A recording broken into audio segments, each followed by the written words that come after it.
Hi, welcome back. I'm Jessica Zimmerman and welcome to video 2.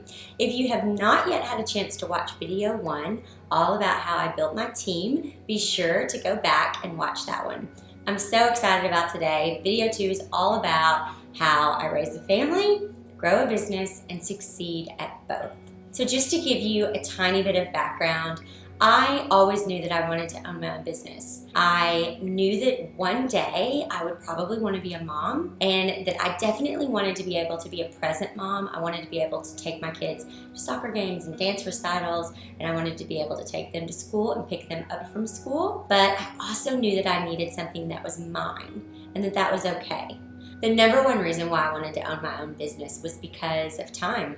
I wanted to be able to create my own schedule. I did not want to have to go to somebody and ask permission to take time off or to attend my child's preschool Valentine's Day party. I don't do that well with other people telling me what to do. So I always kind of knew that I would want to own my own business. What's really cool about the way that I've set up my job today is that when my kids are home, I'm home. I had my daughter and she was about 6 months old, and I came home one night, it was probably 8 o'clock at night, and I had been gone since probably 6 o'clock that morning, and I reached for my daughter and she was with my mom, and my mom handed her to me and she didn't want me. She didn't want me. And I thought, of course she doesn't want me. She wants her grandmother because that's who she's with all the time. I just was like, something's got to change. This can't happen anymore. This is not the reason why you went into business. This isn't working and you have to figure it out. So the truth is, I made a whole lot of mistakes. I failed a whole lot, and I took some time off from my business to work on my business. I hired professionals. I went to a lot of workshops. I read books. I listened to podcasts. I had several different mentors, and I learned everything that I possibly could. And my life is so much better today.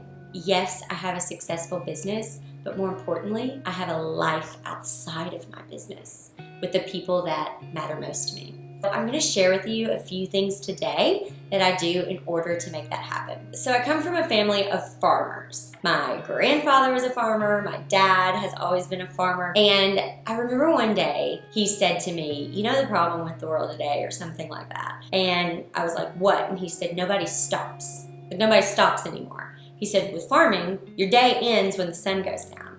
When the sun goes down, the work is done, and you go in and you eat dinner and you spend time with your family and you go to bed and you recharge, and then you get up and you go to work the next day when the sun comes up."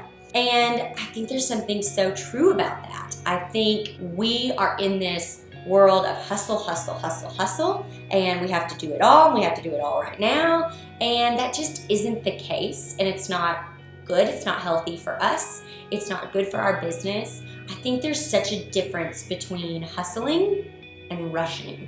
And I think a lot of people see things on Instagram or on social media, and they see people that they admire and they see where they are today, and they want to be there right now. The problem with that is it's just not realistic. I love what my dad said about, people don't stop anymore.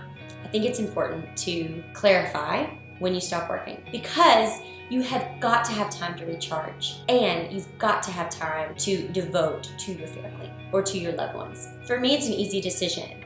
I want to take my kids to school. That's a non-negotiable for me. And I want to pick them up from school. That's a non-negotiable for me.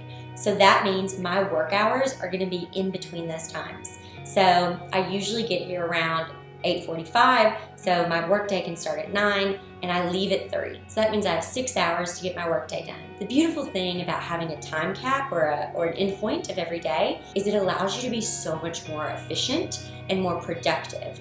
I come in here every day knowing that I only have 6 hours to work. So what has to get done?